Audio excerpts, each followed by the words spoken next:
Hello, everybody. E here. Welcome back to another short Stephen King review. Today, we're talking about a book that I own, but I don't have the dust jacket for.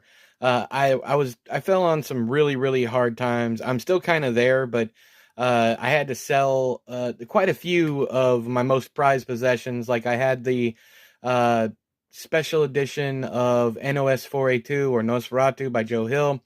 I sold Revival, my special edition of Revival.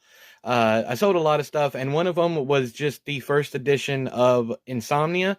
Uh, I didn't think it was going to be a problem to replace, but I haven't been able to find it. I found this one on World of Books, but it didn't have a dust jacket, and they sent me a refund for it. And I tried ordering another one. That one too came without the dust jacket. So this is the copy that I'm stuck with. This one is an underrated gem. I always say this, much like Firestarter, it's one of those books that is absolutely fantastic, that people rarely talk about.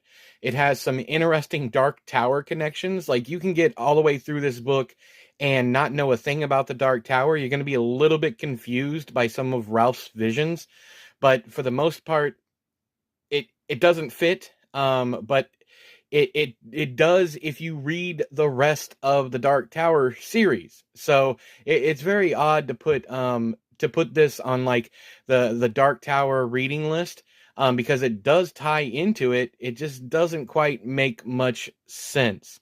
But this is one of Stephen King's wild and wacky novels, not in a fun way. But it's just like you have the bald doctors, you have a tunnel underground with some items from other Stephen King novels.